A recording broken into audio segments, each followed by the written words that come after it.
Hello everyone, today we'll talk about how to fix or how to solve the problem of CoinMarketCap. You click on settings.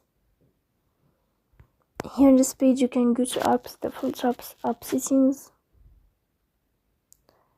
In this list you can search about CoinMarketCap and you can click here.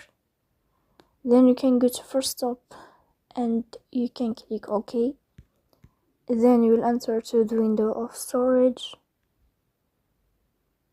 Here you can click on clear cache, but pay attention, don't click clear data because that can delete your account. So please don't forget to support us by like and subscribe.